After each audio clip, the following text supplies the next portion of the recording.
Hablemos de Circo, espacio virtual de diálogo y reflexión.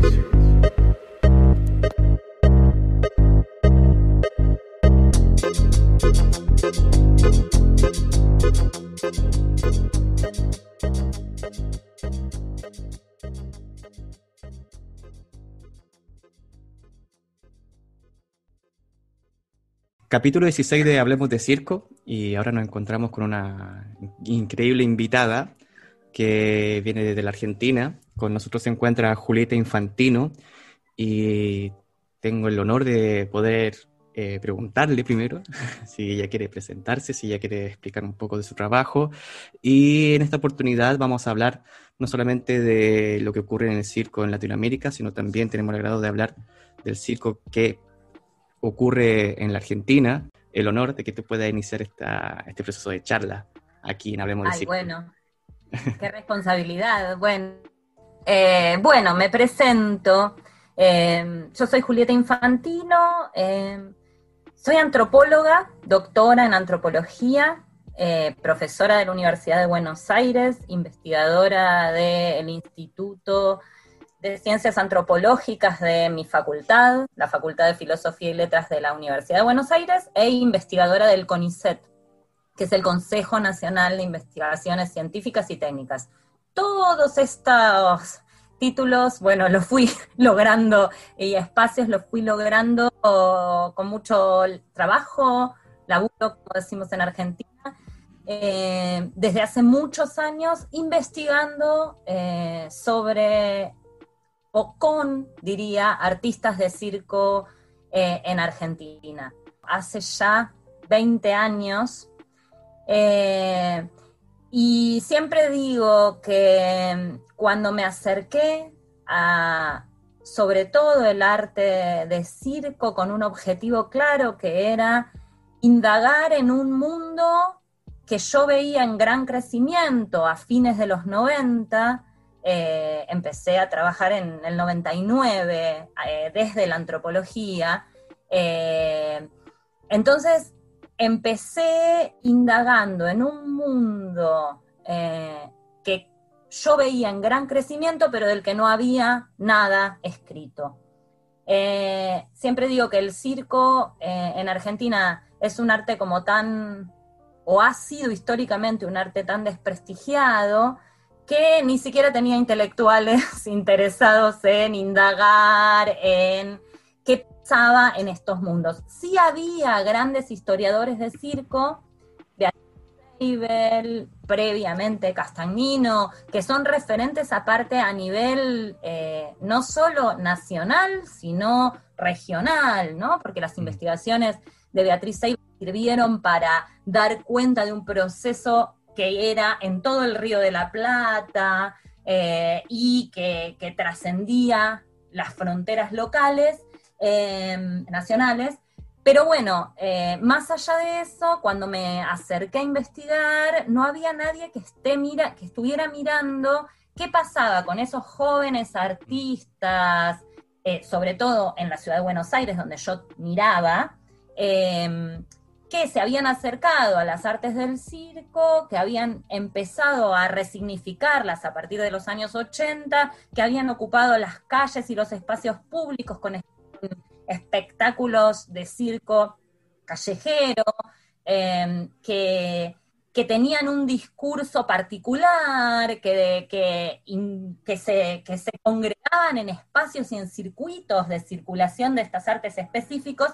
Bueno, todo eso no había nadie que hubiera puesto el ojo en ese mundo. Entonces yo como joven estudiante de antropología, claro, que además había hecho algo de circo previamente, bueno, encontré un mundo hermoso del que me enamoré y quedé enganchada desde mis 19, 20 años. En realidad, si me pongo a contar detalladamente, previamente yo hacía algo de circo. Y entonces había recorrido un poco Europa con algo de swing, hacía malabares con fuego y había recorrido un poco Europa haciendo algo de circo callejero. Y cuando volví de ese viaje, donde aparte había conocido algo de la movida europea y a los artistas que aquí organizaban las convenciones de circo, eso fue en el 99, y cuando volví decidí empezar a indagar en ese mundillo, que en un principio tuvo como foco la Convención Argentina de Malabares, Circo y Espectáculos Callejeros. Desde mi trabajo de investigación empezó en la 4ª convención, allá lejos y hace tiempo. Perfecto, wow. Un recorrido profundo a través de años, ¿no es cierto?, de todo esto de investigación.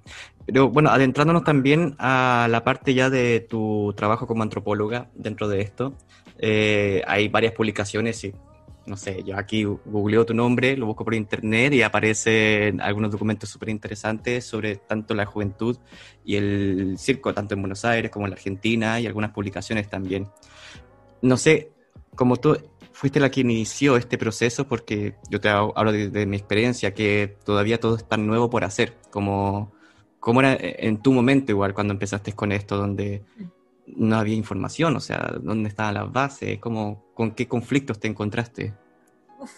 Como investigadora, a ver, por un lado fue un desafío muy grande, un desafío en cuanto a instalar, en varios niveles podría plantear el desafío.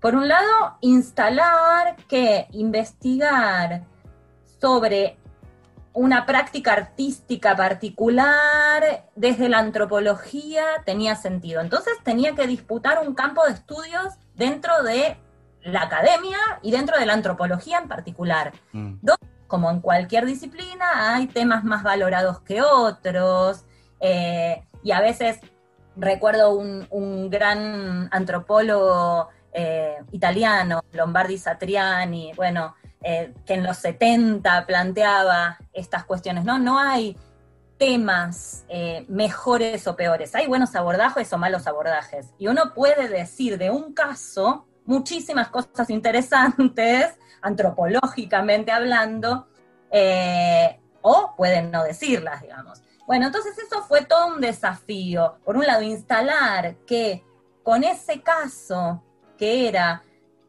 tratar de ver qué sucedía con unos jóvenes que se acercaban a una práctica artística, la resignificaban, cómo se vinculaban esos jóvenes con la tradición, etcétera. Bueno, por un lado encontrar el tema de investigación, ¿no? Porque una cosa es el caso, con el que uno está mirando y tratando de explicar un tema, un problema. Entonces construir el problema de investigación siempre tiene una dificultad, ¿no? Porque uno en general parte de algo que se ha hecho, ¿no? El estado del arte, el estado de la cuestión, ¿no?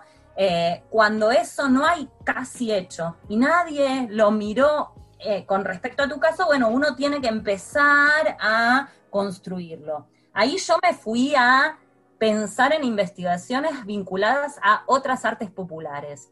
Entonces me encontré con investigaciones sobre murga porteña, sobre carnaval porteño, sobre tango.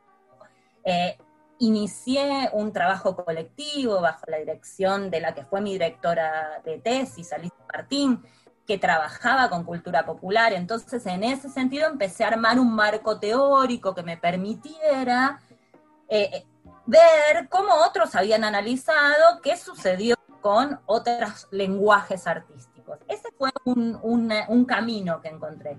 Bien, encontrar qué quería decir yo y qué quería decir yo de ese proceso que involucraba muchas aristas. Entonces ahí, en ir encontrando qué quería decir, porque yo quería hablar de cuestiones políticas, económicas, sociales, históricas. Entonces, ¿cómo fui logrando esos cruces, no? Entonces, eso fue un gran desafío, pero también fue casi como un privilegio porque no había nada escrito. Porque si hubiera habido algo escrito por ahí, bueno, yo no era tan novedoso que yo hable de trabajo cultural, de jóvenes y la informalidad de otros casos que sí habían sido investigados, y el caso del circo nadie había dicho nada, entonces podía encontrar nuevas cosas. Entonces esto también me permitió como fue desafiante, pero también fue un privilegio. Entonces eso también me permitió, como esa mirada bien holística que tiene la antropología, de dar cuenta casi de esa totalidad, ¿no? De esa cosa grande. Entonces ahí fue que empecé a pensar en cuestiones más procesuales. Para por ahí los que no leyeron mucho mis investigaciones, doy unas pistas para que me entiendan un poco más. Yo centralmente, sobre todo, lo que terminó siendo después mi tesis doctoral y un libro mío que se llama Circo en Buenos Aires, Cultura y Jóvenes en Disputa, o no sé si me olvidé un título. No hay problema. Pero bueno, esa que fue como el corolario de todo un proceso largo de investigación, finalmente yo trabajé con una cosa procesual, tratando de entender cómo un arte que había tenido una historia vieja en Argentina a fines del siglo XIX, 1880, había tenido con el circo criollo un momento de pequeña valorización, luego había entrado en un terreno de mucho desprestigio, y como ese arte desprestigiado, popular en un sentido peyorativo, un arte desvalorizado y demás, volvió a escena en los años 80 postdictadura, para hacerlo bien cortito. Y entonces mi idea era dar cuenta, y fue básicamente cómo se dio a partir de los 80 ese proceso de legitimación del circo en Argentina. Y entonces analicé ese proceso desde los 80 hasta 2015, 2012, cuando terminé esos trabajos, digamos, en distintos periodos. Al primer periodo de los 80 lo llamé un periodo de antecedentes, donde surge la primera escuela de circo en Argentina, la escuela de circo criollo, donde el payaso Chacobachi es uno de los referentes centrales de los espectáculos callejeros, donde hay un montón de variantes que hacen ese caldo de cultivo de lo que sucede en los 90. Analicé muchísimo eso que sucede en los 90, que es un proceso de resurgimiento del circo con cuestiones políticas, estéticas, estilísticas particulares, y después analicé qué sucedió en los años 2000 largos, como cierto proceso de legitimación. Un arte que había estado completamente en los márgenes empieza a acceder a políticas públicas incipientes, a espacios de legitimación como universidades, a acceso a ciertos espacios de mayor legitimación. Yo hoy pondría muy entre comillas la idea de legitimación del circo, porque considero que aún continuamos teniendo procesos de desvalorización del arte circense como un arte menor. Wow, sí, eso está latente hoy en día y es prioridad, ¿no es cierto?, de la cultura en general. Pero aquí me voy a saltar un paso porque, aprovechando que te tenemos a ti, que nos puedas explicar también este rol de la antropología en el circo, porque debe haber muchas personas que van a escuchar esto y más de uno debe ser un estudiante de antropología y decir, ¿cómo mezclo el circo en este estudio? Porque, no sé, yo personalmente estudio, son los estudios teatrales, que es completamente ajeno, o sea, es dramaturgia, performance, y nos cuestionamos mucho el tema, aquí me pongo ya un poco más ignorante, pero el tema de las categorías, de algunos conceptos base, que muchas veces la antropología lo tiene solucionado y ya parten desde otra noción, mucho más importante. No sé si, aparte de después ya de pasar en profundidad lo que es tu estudio y hacer un poco de análisis sobre eso, ¿Cómo entra la antropología dentro del circo? Porque esto, ya que está acá, aprovechar, porque hablamos con directores, con dramaturgos, tienen su visión, pero a veces hacer en este caso, no sé por qué no, de ciencia social dentro de esto, ¿cómo se ve el circo dentro de eso? A ver, en un punto, ¿qué aporta? Digo, la antropología puede investigar. Acá tendríamos que ampliar un poquito más a un poco de historia de la antropología, más contemporánea, ¿no? Pero no quiero aburrir mucho y hacerlo, pero, digamos, la antropología en un punto como disciplina científica, como ciencia social, se ve en el que mira particularmente a un otro que es ese otro cultural lejano, que es el indígena, ¿no?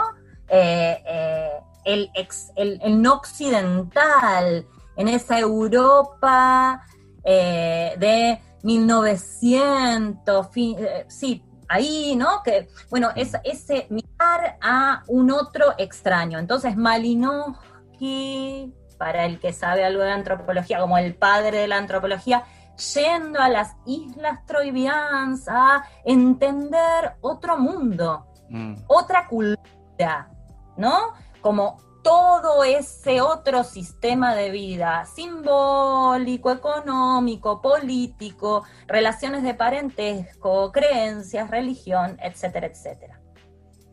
Eso, a partir de los 60, empieza a cambiar, sobre todo también en Latinoamérica, que en general hicimos casi siempre antropología en casa, pero antropología más contemporánea se comienza a hablar de otro tipo de antropología, que es desde ese mismo método de trabajo con observación participante, que es lo central de la antropología, ¿no? Etnografía, observación participante, estar, entender el punto de vista del otro. Bueno, con esa forma de entender, podemos investigar cualquier cosa. Entonces empiezan a aparecer líneas, por ejemplo, antropología urbana, antropología de distintos grupos sociales que coexisten en nuestras sociedades capitalistas occidentales, etc.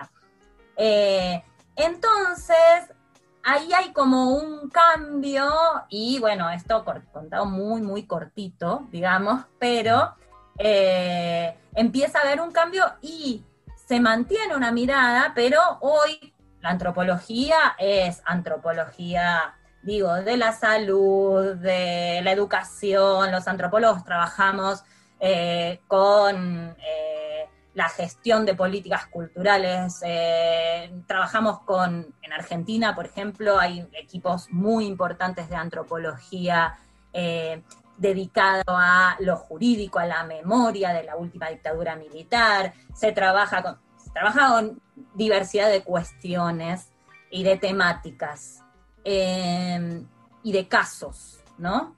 Seguimos trabajando muy en función de un caso etnográfico.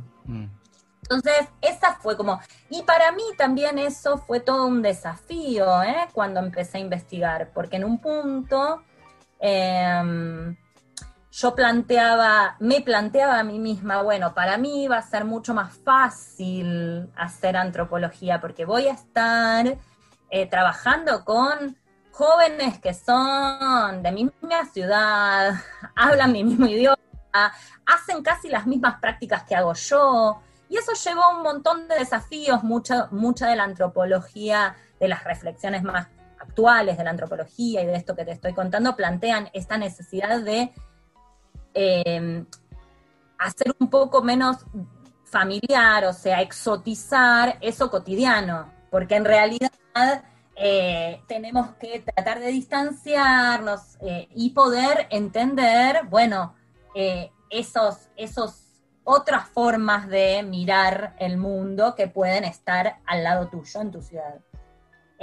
También después hay como un montón de otras cuestiones que tienen que ver con otras formas también de hacer antropología, que no es solo trabajar con el punto de vista del otro, sino que trabajar junto con los otros. No es estudiar al otro, sino generar conocimiento colectivamente, dialógicamente, etcétera, etcétera.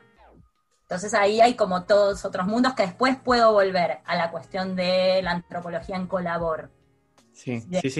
No, pero ahora igual me interesaría también hablar un poco de tu trabajo, primero también un poco de rescatar estos grandes valores o no sé por qué conclusiones o problemáticas que hayas mirado dentro de la Argentina y de tu trabajo, y si actualmente también esto lo sigues desarrollando, porque a veces hay mucho investigador también que se dedican a investigar, pero después ya, ¿cómo decirlo? Como que se quedan en el pasado muchas veces y no ven la problemática actual, en este caso la problemática que hablamos del circo.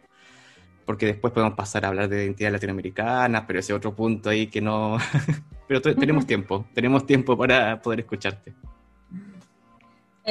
Sigo investigando completamente, pero si querés empiezo por los puntos centrales de mi trabajo, que algo conté, y después cuento hasta dónde vengo trabajando o qué estoy trabajando más actualmente. A ver, como para algo conté antes, pero vuelvo y lo hago un poquito más detallado.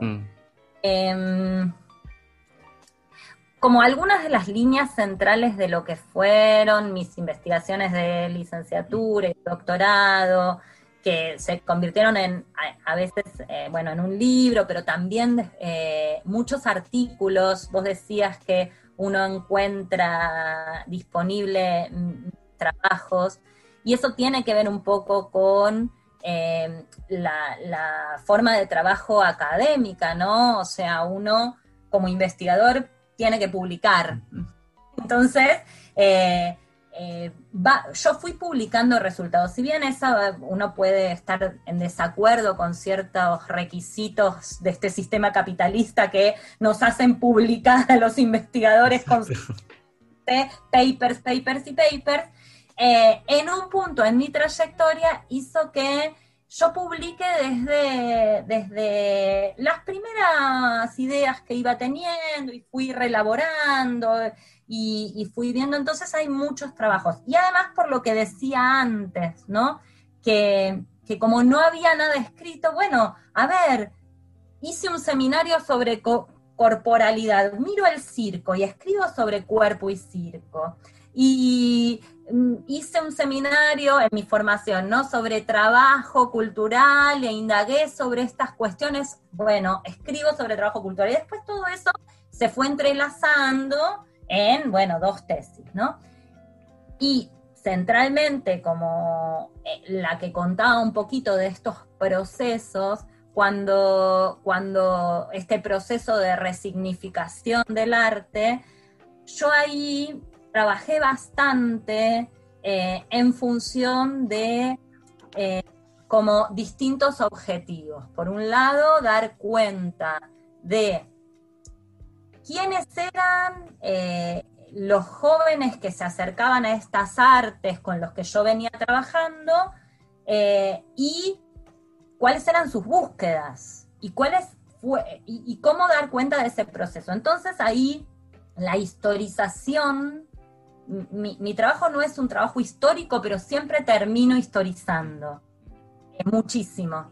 Y entonces la historización también funcionó como una forma de querer dejar memoria sobre eso que no había sido escrito.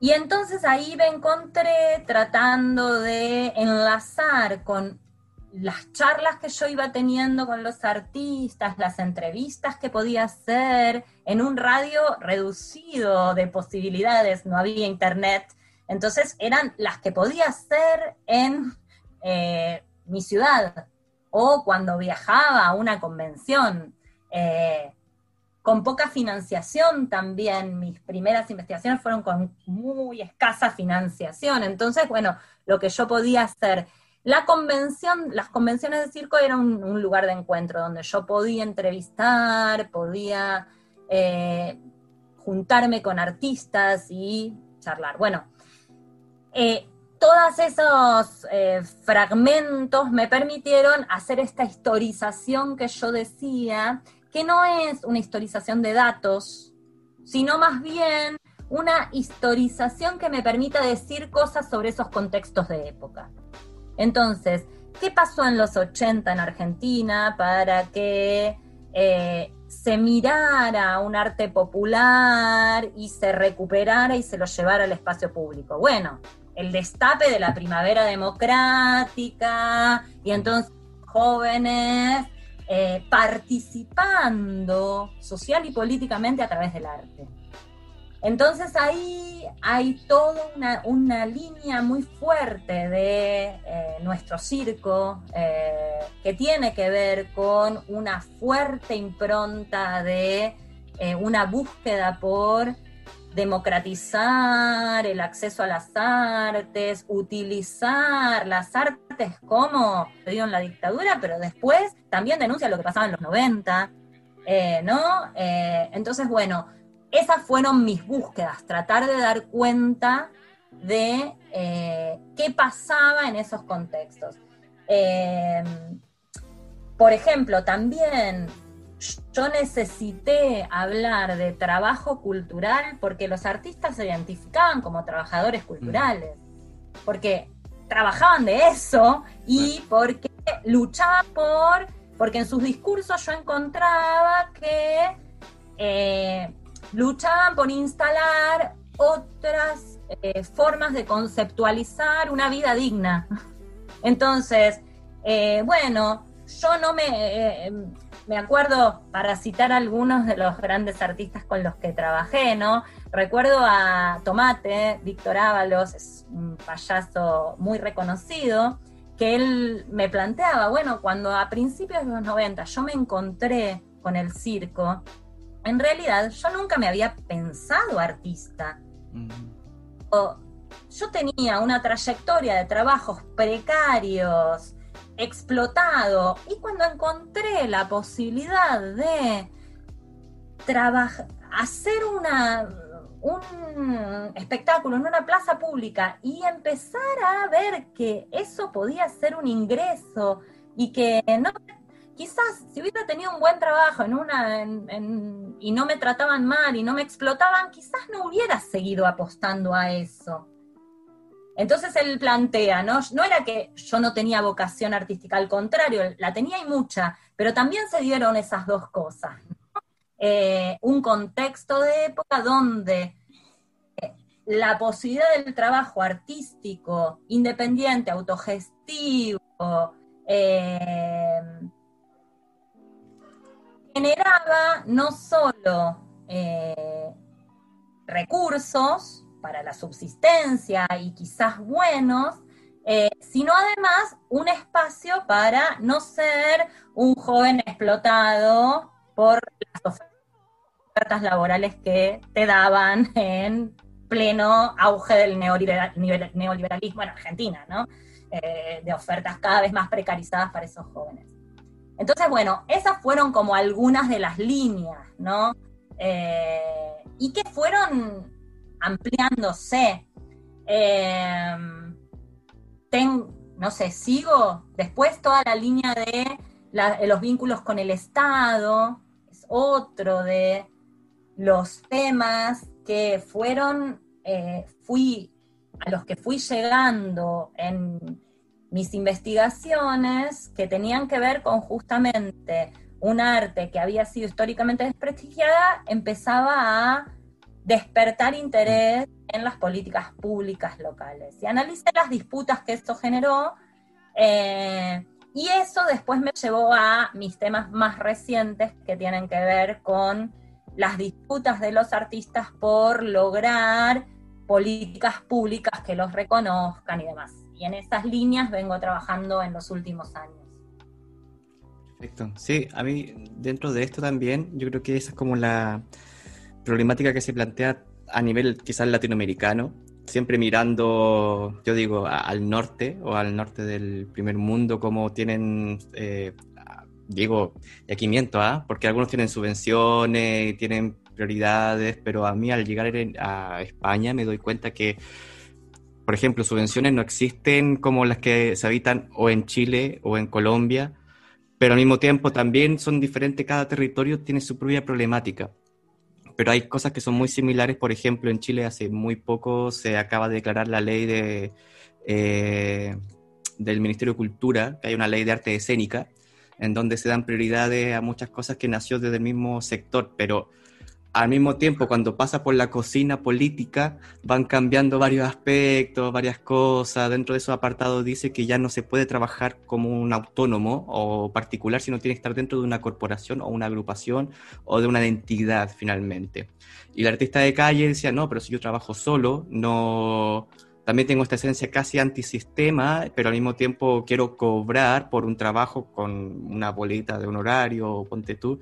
Y al mismo tiempo es muy engorroso también entender esto. O sea, se pasó mucho tiempo de reunión en reunión sin entender mucho. Imagínate hablarle de esto a muchachos de 18, 19, 20 años que quieren dedicarse al circo, pero no de manera profesional, sino casi desde una autogestión que ellos deciden, pero al mismo tiempo quieren ser parte de una agrupación o de una entidad. Esto es muy engorroso dentro de esto cuando hablamos de cultura. Es muy complejo. Para mí es interesante. Yo en algún momento, a ver, por ejemplo, yo había escrito, hasta lo había puesto por escrito en algunos de mis textos, que algo muy interesante de todo ese proceso que había analizado y algo característico había sido cómo esos jóvenes en los años 90, en un contexto de mucho descrédito hacia el Estado, representaron a ese Estado como el enemigo frente al que había que resistir. Y además yo era esa joven que también había probado suerte en Europa, porque acá ¿qué iba a hacer? ¿No? Porque también me imaginaba no trabajando de nada más que atendiendo un bar. Aunque me recibiera de antropóloga, ¿no? Claro. Digo, entender procesualmente a mí me sirvió para plantear, bueno, por un lado, eso sucedió, ¿sí?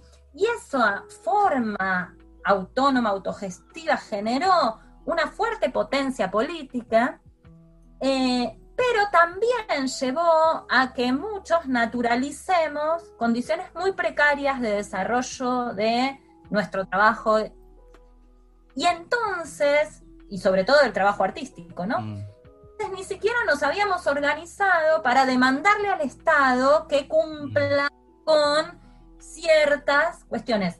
Y ahí se cruzan, ¿no? Porque en un punto una cosa es demandar derechos, y entonces, bueno, en Argentina realmente cuando, digamos, no tenemos políticas públicas nacionales que atiendan al circo. Ahora empiezan a haber unas recientes, puedo contarlo al final, pero digo, no teníamos. Entonces, yo te decía, para cerrar eso que estaba contando, hasta había puesto por escrito que había sido una falencia, o sea, que se podía convertir en una falencia, naturalizar las condiciones precarias de trabajo y no organizarse gremialmente, ¿sí? Para demandar derechos entre los artistas o para demandar reconocimiento, porque como nadie... Voy citando frases de que me acuerdo de palabras de artistas, ¿no? Como nadie nos dio bola, nos tuvimos que autogestionar, ¿sí? Pero en un punto estaría bueno que yo no tenga que después de 10 años estar pidiendo de vuelta que me dejen o que me den el espacio. Entonces ahí empezaron a armarse ciertas cuestiones. Recuerdo discusiones en las convenciones entre algunos más jóvenes en términos de Bourdieu, uno podría decir los recién llegados, los establecidos, o los, ¿sí? Los más que hacía más tiempo que estaban, y entonces recuerdo discusiones de, bueno, pero nosotros estaría bueno que te podamos acceder a una obra social, estaría bueno que nos pensemos, no sé, tengo hijos, estaría bueno, ¿no? Esas discusiones estaban presentes y yo eso había escrito y demás, y recuerdo cuando empezó a formarse Circo Abierto, que Circo Abierto es un colectivo que viene desde 2011, pensando en cómo organizarse para demandar derechos en el mundo del circo, y cuando se empezaron a juntar, yo me acerqué pensando, bueno, tengo que dar cuenta, apoyar que finalmente haya una organización colectiva para pensarse como comunidad que demande, que genere y que haga política, ¿no? Porque en un punto, si los que más sabemos lo que necesitamos somos nosotros, los que lo hacemos, ¿no? Son los artistas que hacen día a día su arte. Circo Abierto, por ejemplo, surgió en 2011, generó un censo, primero un censo nacional de circo para ver quiénes éramos, cuántos éramos, y luego empezó a diseñar un anteproyecto de Ley Nacional de Circo. Esto también se vincula con un contexto de época diferencial. En Argentina, en 2012, se sancionó la Ley Nacional de la Música, con una cosa muy interesante, porque la Ley Nacional de la Música fue herencia y la autogestión tuvo como una forma de resolución bastante interesante en el modo en que se gestó la Ley Nacional de la Música.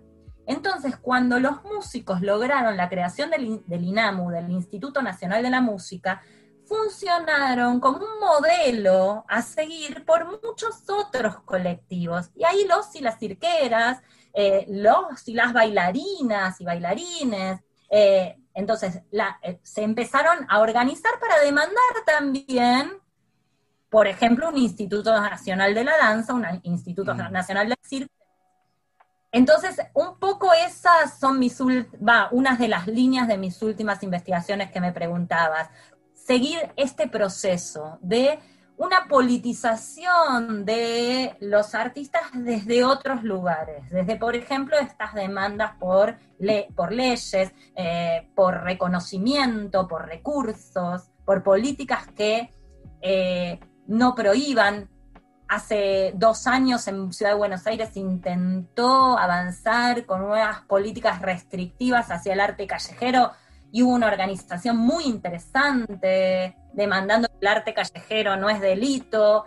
Bueno, entonces, unas de mis líneas de escritos últimos tienen que ver con un poco estos procesos.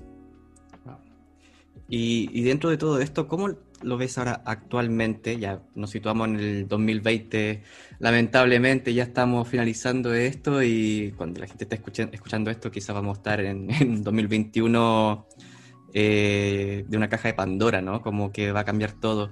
Y la cultura, en este caso, creo que fue la primera que se afectó en todo, ¿no es cierto? A nivel global, o sea, y ahí nos preguntamos. Bueno, yo leí un artículo, una editorial que hablaba de que cómo la cultura había sido como construida en una casa en arena, como esto finalmente, que es casi bíblico, porque en la Biblia se habla mucho de eso, de construir tu casa no en roca, sino en arena, que se desarma finalmente. Y la cultura a nivel general, las artes escénicas en este caso, estaba en eso hasta que se clausuró todo y lo primero que fue afectado fueron las artes. Y hoy en día, en varias partes del mundo ya es muy difícil trabajar en cultura y ahora es mucho más difícil trabajar cuando se cerraron teatros. Y el circo en este caso, tanto el circo de la calle, sobre todo el circo en Latinoamérica, al circo tradicional que cerraron las carpas, como también a los un poco acercado al nuevo circo, también tenían problemática y exigían al Estado una subvención o un apoyo. Aquí saco la comparación que siempre la cito muchas veces, que los de circo tradicional iban a vender fruta y verdura al mercado, mientras que otras personas querían organizarse gremialmente, pero dentro de ese gremio también habían conflictos internos y todo eso. ¿A dónde va el circo finalmente en Latinoamérica dentro de esto y en la Argentina también, para ser más específico, con tu visión también, con todo esto? Bueno, este año ha sido, bueno, para todos muy complejo. Nosotros, particularmente en Argentina, veníamos de un proceso para contextualizar un poco políticamente. Nosotros tuvimos 4 años de un gobierno de derecha, el gobierno de Mauricio Macri, y desde fines de 2015, o sea, 2016, hasta fines de 2019, que asumió Alberto Fernández con Cristina Fernández de Kirchner, con un discurso más progresista, más de un peronismo, más de centro izquierda, si quisiéramos, para decirlo muy sencillo, porque es mucho más complejo de explicar. Pero bueno, centralmente veníamos de esta historia de corrimiento del Estado en su rol de garante de derechos, de cierta privatización de ciertas cuestiones en los años macristas, y veníamos con una expectativa, por ejemplo, particularmente les cirqueres, veníamos con una expectativa de un cambio de gobierno y de un cambio de tendencia en políticas culturales específicamente para que ese anteproyecto de Ley Nacional de Circo pueda nuevamente tener alguna posibilidad de existencia, porque durante el macrismo fue casi imposible pensar en la creación de nuevas estructuras estatales. Cuando comenzó entonces el año, las nuevas autoridades del Ministerio de Cultura nos habían convocado a una primer reunión a artistas, referentes de los distintos sectores del circo más tradicional, también de las escuelas, del circo callejero, de las universidades. Bueno, habíamos empezado un primer enlace, de hecho una primera reunión con una visión de, dentro de lo que se llama en el Ministerio de Cultura de Nación, el mercado de industrias culturales, generar no solo un gran paquete de artes escénicas donde el teatro siempre nos lleva por encima, el circo, la danza, etcétera, sino sectorizarlo un poquito más.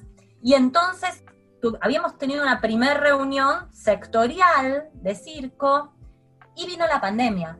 Todas las ideas que habíamos tenido, vino el ASPO, el aislamiento social preventivo y obligatorio, el 20 de marzo. Eso generó bueno, como en todos los países, generó consecuencias terribles. Yo digo que la pandemia y todo lo que venimos viviendo, claramente, por lo menos en Latinoamérica, en Argentina, en cultura, no hizo otra cosa que poner en primer plano algo que ya venía sucediendo. La informalidad, la precariedad en la que seguíamos subsistiendo y haciendo y produciendo, ¿no? Muchas veces sin que los propios artistas cobren por su trabajo, naturalizando horas de ensayo y poner plata del bolsillo para, por ejemplo, generar una producción nueva, etcétera. Esas cuestiones venían sucediendo que un artista para vivir tenía que generar una multitasking, ¿no? Bueno, los trabajos más, las investigaciones sobre trabajo artístico lo muestran. La pandemia lo puso más en primer plano, esa precariedad, esa emergencia cultural, muy en primer plano, pero también lo que está, quizás no quiero decir está bueno, pero es como una consecuencia también de todo este proceso, es que en un punto puso en primer plano también la categoría de trabajador cultural. Y eso me parece interesante, porque nos posiciona, a los artistas, yo a veces hablo como nos, como colectivo, y a veces hablo como los, ¿no? Pero bueno, nos posiciona en un lugar de pensarnos como trabajadores con derechos, que además somos comprometidos, vamos a seguir haciendo arte, vamos a seguir creando, pero necesitamos vivir de lo que vivimos. Entonces ahí empezó a generarse como un movimiento interesante, me parece. Y por otro lado, también esa capacidad muy solidaria que tenemos, por lo menos en Argentina, muchos artistas en el mundo del circo se organizaron para atender solidariamente a los que más la están pasando muy mal. Muchos colectivos de artistas solidarios entregando bolsones de comida, que hicieron unos trabajos increíbles en todas partes del país. Y otra consecuencia también como rescatable en la tragedia es la gran organización colectiva que empezó a haber. Y creo que en lo colectivo tenemos potencia. Entonces, en esa organización colectiva de, por lo menos en Argentina, que los artistas de la provincia de Córdoba o los de la región de la Patagonia, hicieron la red de artistas de circo de la Patagonia y la red de Neuquén, y estamos más conectados, más organizados y más fuertes. Entonces, más fuertes en nivel organización colectiva, más comunicados y entrelazados. Entonces creo que de ahí quizás podemos, cuando afloje un poco esta pandemia y podamos empezar a reconstruirnos desde otros lugares más colectivos, y ahí me parece que en la colectividad también lo que está bueno es que empiezan a no disolverse, pero tramitar de otras formas las disputas al interior del campo artístico. Porque, digamos, esas disputas entre quién es más legítimo, ¿no? Si el cirquero es tradicional, o quién es más innovador, y quién es, qué es circo y qué no es circo, esas disputas siempre estuvieron. Yo las analicé muchísimo, ¿no? Bueno, ¿quién tiene el derecho a resignificar el arte? ¿Quién se erige como guardián de la tradición? Etcétera, etcétera. Bueno, esas disputas que también son disputas por reconocimiento, legitimidad y demás, no se diluyen, pero sí se tramitan de otra forma, más estratégicas y más unirnos todos, porque si estamos disputándonos, no vamos a lograr mucho. Creo que esas cuestiones están buenas y, por ejemplo, con el vínculo con el Estado, se empiezan a lograr como cosas cuando hay más presión colectiva. Sí, que estoy pensando aquí el tema de lo colectivo que siempre surge, y a mí un tema también que me llena mucho la atención cuando uno habla desde la perspectiva desde lo latinoamericano, y solamente eso, sino también desde el barrio, desde el sector, la población. ¿Por qué lo digo? Porque justamente ayer estábamos hablando, en Barcelona hay un espacio donde no habita mucho el trabajo colectivo. Sí está el sector barrial, que fue el Ateneo Uno Barri, muy histórico, pero el circo hoy en día está apostando mucho por lo individual. ¿Y a qué me refiero con lo individual?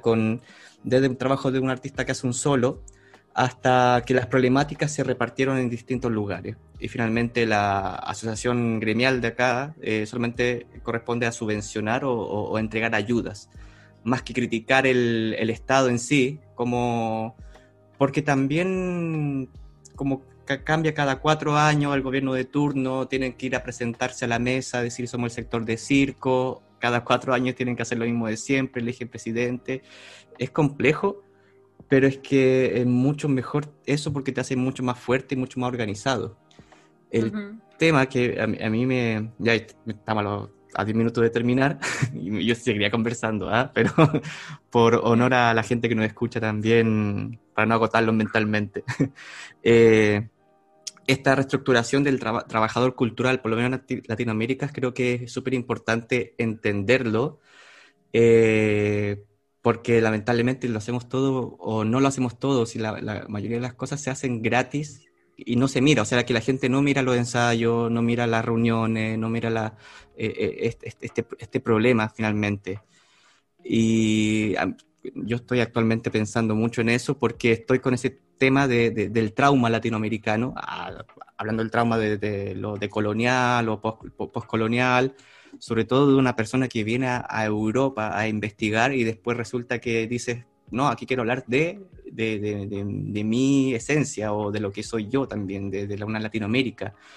Pero esto nació saliendo un poco de la burbuja, lo digo yo, como que lo explico de esa manera, pero al mismo tiempo haciendo un sacudón, como sacudiendo a la gente que sí, sí se puede, o sea, sí se puede lograr un cambio, sí se puede desarrollar un cambio que pueda activar también el sector.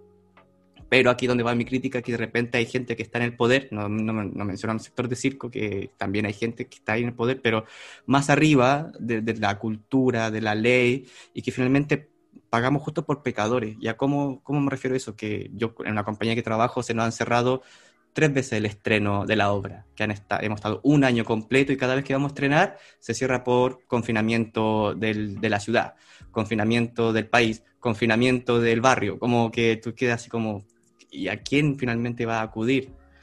Entonces ahí donde yo igual agradezco de eso, del tema del colectivo. No sé si estoy exigiendo un estallido, ¿ah? No, para nada. Igual creo que, bueno, creo que nos va a llevar mucho tiempo reflexionar sobre los impactos de lo que nos está sucediendo, que es algo inédito. Claro. Inédito. Entonces realmente,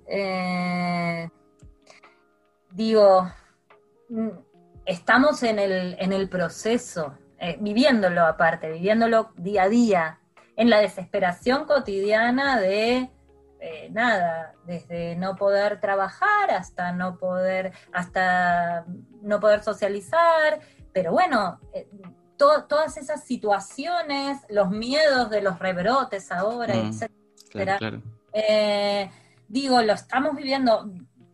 Creo que vamos a ir logrando procesar y poder escribir sobre esto que nos está pasando más adelante, reflexionar también, pero la verdad, yo rescataba como algunas de las cosas positivas que puedo ver en la tragedia, eso decía, ¿no? Porque realmente, la imposibilidad para todos los artistas, trabajadores, por supuesto, para todos los sectores de la sociedad, en nuestras sociedades latinoamericanas, además muy informales, donde la mayor parte de la gente no tiene un trabajo formal, en blanco, que cobra su sueldo todos los meses. Bueno, esto es tremendo. Pero también, bueno, se generaron algunas cosas que quizás nos pueden posicionar en otro lugar, pero no lo sabemos, no podemos hacer futurología tampoco, qué va a suceder, ¿no? Es una situación muy, muy angustiante. Creo, no... Sí. No, pero ya sí también, ya para, no sé si concluyendo, ¿no? Que hablar un poco de la investigación, que cuando coincidimos en una charla en un seminario, y cuando tú mencionaste fuera de la conferencia que hay que unir a los investigadores que están haciendo circo en Latinoamérica, yo creo que eso también es un llamado a la gente que está con una profesión que pueda atrapar el circo y poder analizarlo desde la sociología, la arquitectura, desde muchos matices también, porque a veces se piensa que el circo puede valerse por sí mismo, pero también está en un mundo de hibridación en que se necesita también un análisis que sea necesariamente político, pero al mismo tiempo con base y con datos también para poder decir esto es lo que está pasando. O sea, yo pienso en mi propia ciudad, que queríamos tener una escuela abandonadísima, para hacer un centro cultural. Y han pasado desde ese momento que fuimos, el alcalde nos dijo que no habían datos, que no había nada. Han pasado 10 años que el colegio fue quemado, fue un lugar donde la gente va a beber alcohol y todo, y tú lo ves abandonadísimo. Entonces, ¿Cuál es el posicionamiento también del joven del lugar, de la gente que quiere hacer circo, quiere hacer cultura? Y finalmente se necesita también que esto sea considerado de manera profesional. Y para profesionalizarlo también está esta investigación o instar también a los investigadores, creo yo, desde ese punto. Sí, completamente. Creo que igual, pensando en otra de las cosas que, potencias que se generaron a partir de la pandemia también, fue la necesidad de darse cuenta que necesitamos datos.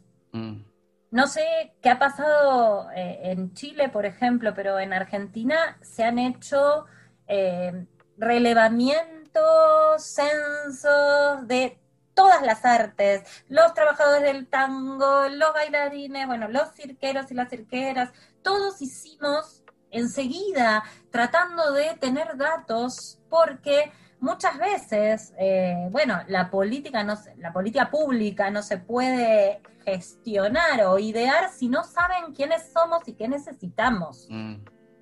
Saliendo de la urgencia de la pandemia, si no saben que existimos, y entonces, bueno, la verdad que esos procesos de invisibilización de artes populares, por ejemplo, con la presión desde la acción, con la ocupación de los lugares, etcétera, etcétera, fuimos logrando mucha más visibilización. También con la producción de datos, de memorias. Creo que estas cosas como las que están haciendo ustedes y encarando, y muchísimas otras experiencias que se están dando, de artistas entrevistando artistas, sitios donde se comparte información y demás, empiezan a potenciarse, y creo que eso es muy válido y está buenísimo que empecemos como a sistematizar esa información. Claro. Wow. Julieta, estamos llegando al final. Hoy feliz también. Yo creo que va a haber una segunda parte también para el otro año. Me quedó contar. Bueno, espera, cuento. Sí. Si tiene algo en el tintero que quieras decir, puedes decirlo. No, 5 minutos nos quedan. No, porque, por ejemplo, en esta cuestión de sistematizar reflexiones que vienen habiendo y demás, yo tuve el privilegio de encarar 2 proyectos que todavía por la pandemia no están disponibles, pero 2 proyectos editoriales de 2 libros que tuve el privilegio de completar. Uno sobre el arte del circo en América del Sur, que estamos esperando ansiosamente todos los autores, muchos colegas de Brasil, algunos de los que entrevistaron, Marco Antonio Bortoleto hasta en Hablemos, Herminia Silva, muchísimos autores, de Virginia Alonso de Brasil, autores de Argentina. Ese libro, por ejemplo, Rodrigo Matthews, va a ser un aporte, muchísimas ganas de darlo a conocer, estoy como muy ansiosa, pero todavía por la pandemia se fue atrasando, va a salir publicado por una editorial de Brasil en portugués, pero ese trabajo y otro trabajo que estamos encarando, que ese estoy segura que va a salir a principios de año, sobre pedagogías circenses en Argentina, donde también escribieron Gerardo Hochman, en el de Argentina, varios referentes de Argentina. Son aportes, congregar en una plataforma, con podcast, son aportes que podemos hacer para poner sobre la mesa esas reflexiones, esos cruces, esas miradas hacia estas artes que hace tan solo 20 años, si uno lo piensa, ¿no? Por lo menos en Argentina, cuando empecé a investigar, no había nada. Claro. Entonces digo,